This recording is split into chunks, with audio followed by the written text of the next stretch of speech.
अस्सलाम वालेकुम दोस्तों, कैसे हो? उम्मीद है कि सब खैरियत से होंगे। अल्लाह आप लोगों को ऐसे ही खुश रखे। कुछ दिन पहले एक भाई ने अपनी एक कहानी, अपनी एक आप बीती मुझे भेजी। जब मैंने उसे पढ़ा तो मुझे बेहद पसंद आई, तो मैंने सोचा कि आप लोगों के साथ शेयर कर दूं। वो भाई कहता है कि कुछ दिन पहले की बात है कि मैं दुकान से घर जल्दी आ गया। मैं हमेशा 10 बजे 11 बजे आता था, लेकिन उस दिन मैं 8 बजे ही आ गया। मैं ये सोचकर आया था कि घर जाकर थोड़ी देर बीवी से बातें करूंगा, फिर उससे कहूंगा कि कहीं बाहर खाना खाने चलते हैं, क्योंकि बहुत साल पहले हम ऐसा किया करते थे। मैं जब घर आया तो बीवी टीवी देख रही थी। मुझे लगा कि वो अपना पसंदीदा सीरियल देख रही है, तब तक मैं कंप्यूटर पर कुछ मेल चेक कर लूं। मैं मेल चेक करने लगा। कुछ देर के बाद बीवी चाय लेकर आई, तो मैं चाय पीता हुआ कुछ दुकान का काम कंप्यूटर पे करने लगा। लेकिन मेरे जहन में था कि बीवी के साथ बैठकर बातें करूंगा, फिर खाना खाने बाहर जाएंगे। पर कब 8 से 11 बज गए पता ही नहीं चला। बीवी ने वही टेबल पर खाना लगा दिया। मैं खामोशी से खाना खाने लगा। खाना खाते हुए भी मैं दिल में सोच रहा था कि, और मैंने बीवी से कहा भी कि खाना खाने के बाद हम लोग नीचे टहलने तो भी जाएंगे और वहां जाकर गपशप करेंगे। बीवी खुश हो गई। हम खाना खाते रहे।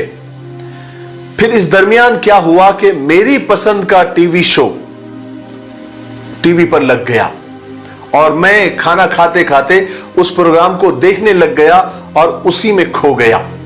और प्रोग्राम देखते हुए मैं सोफे पर ही सो गया। जब आंख खुली तो आधी रात बीत चुकी थी।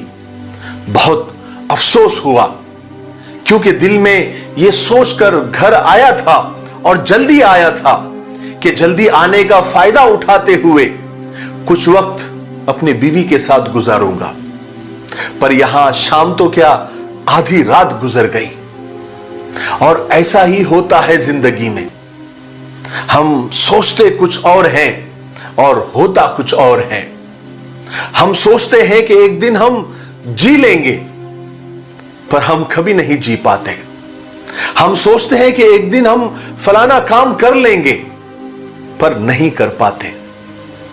आधी रात को सोफे से उठा, हाथ मुंह धोकर बिस्तर पर आया तो बीवी सारा दिन के कामकाज से थकी हुई सो गई थी। मैं खामोशी से बेडरूम की कुर्सी पर बैठकर कुछ सोचने लगा और बीवी को देखने लगा कि 20 साल पहले इस औरत को मैं ब्याह कर लाया था, शादी करके लाया था, और मैंने इससे वादा किया था कि खुशी में, दुख में, जिंदगी के हर मोड़ पर मैं तुम्हारा साथ दूंगा, तुम्हारे साथ रहूंगा। पर यह कैसा साथ है कि मैं सुबह जागता हूं और फिर अपने कामों में मसरूफ हो जाता हूं, बिजी हो जाता हूं। वो बेचारी अल्लाह की बंदी सुबह को जागती है, मेरे लिए चाय बनाती है और चाय पीकर मैं अखबार की दुनिया में गुम हो जाता हूं। फिर वो मेरे और मेरे बच्चों के लिए नाश्ता तैयार करती है। फिर हम दोनों घर के उमूर के बारे में, घर के कुछ कामों के बारे में थोड़ी देर बात करते हैं। फिर मैं दुकान पर जाने के लिए तैयार हो जाता हूं और वो घर और बच्चों के कामों में मशगूल हो जाती है। फिर हम दोनों अपने अपने कामों में लग जाते हैं। और मैं एक बार दुकान जब चला गया तो मैं इसी बात में अपनी शान समझता हूं कि मेरे बगैर मेरी दुकान का काम नहीं चलता। और वो अपना काम करके रात के खाने की तैयारी करती है और रात देर गए मैं घर आता हूं और खाना खाते हुए ही निढाल हो जाता हूं।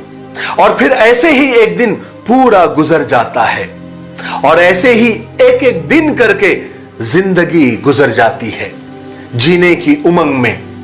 और वो सीधी सादी औरत कभी मुझसे शिकायत नहीं करती, और क्यों नहीं करती ये मैं नहीं जानता, पर मुझे खुद से शिकायत है।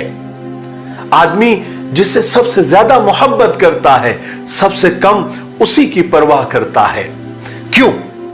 बहुत दफा ऐसा लगता है कि हम खुद के लिए काम नहीं करते, हम किसी नामालूम अनजाने खौफ और डर से मुकाबला करने के लिए काम करते हैं और उससे मुकाबला करने के लिए पैसे कमाते हैं और हम जीने के बहाने जिंदगी बर्बाद करते हैं। कल से मैं सोच रहा हूं कि वो कौन सा दिन होगा जब हम जीना शुरू करेंगे। क्या हम गाड़ी, टीवी, फोन, जूते, घर, कपड़े खरीदने के लिए जिंदगी गुजार रहे हैं?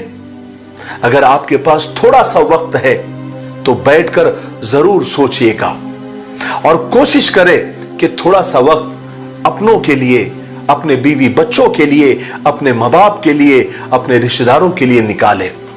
ये जिंदगी की उलझने और टेंशन कभी नहीं खत्म होंगे, यहां तक कि आपको मौत आ जाएंगी। और ये भी कोई जिंदगी है? अगर जीने की ख्वाहिश है तो कुछ पहचान पैदा कर।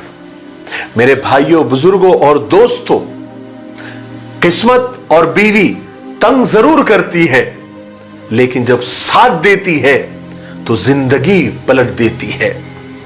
और एक बात याद रखो, बीवी की इज्जत करने वाले शौहर जन मुरीद या जोरू के गुलाम नहीं होते, बल्कि वो एक अजीम मां के फर्माबरदार बेटे होते हैं जिसने अपनी औलाद को औरत की इज्जत करना सिखाया होता है। याद रखें, दुनिया में सिर्फ एक मोहब्बत ऐसी है जिसको देखकर अल्लाह भी खुश होता है। वो बीवी की शौहर से और शौहर की बीवी से मोहब्बत है। औरत कैसी होनी चाहिए हर मर्द बता सकता है। क्या वो मर्द जानता है कि एक मर्द को कैसा होना चाहिए? एक अच्छा मर्द और एक अच्छा शौहर वो होता है जो औरत की बड़ी से बड़ी खता और बड़ी से बड़ी गलती को बड़ा दिल करके माफ कर देता है, जो हुक्मरान और बादशाह बनकर नहीं बल्कि मुहाफिज और साथी बनकर रहता है, जो रोटी कपड़ा देकर एहसान नहीं जतलाता बल्कि शुक्रगुजार नजर आता है, जो वहशत और दहशत के घोड़े पर सवार होकर औरत की अना की धज्जियां नहीं उड़ाता, जो बिन मांगे औरत को मोहब्बत के साथ इज्जत भी देता है, जो अपनी अना की तस्कीन के लिए औरत की इज्जत नफ्स और सेल्फ रिस्पेक्ट को नहीं कुचलता, और जो औरत के हर गम, हर दुख, हर दर्द में बराबर शरीक होता है। हां, वह एक अच्छा मर्द है, वह एक अच्छा शौहर है। मुझे उम्मीद है कि आज की ये छोटी सी मोटिवेशनल स्टोरी और एक जिंदगी बदलने वाली, एक सोच बदलने वाली कहानी आपको पसंद आई होगी, तो इसे आगे जरूर शेयर करें। तब तक मेरे लिए, पूरी उम्मत के लिए, पूरी इंसानियत, पूरी मानवता के लिए और हमारे प्यारे मुल्क के लिए दुआ करते रहें। अस्सलामु अलैकुम व रहमतुल्लाहि व बरकातुहू।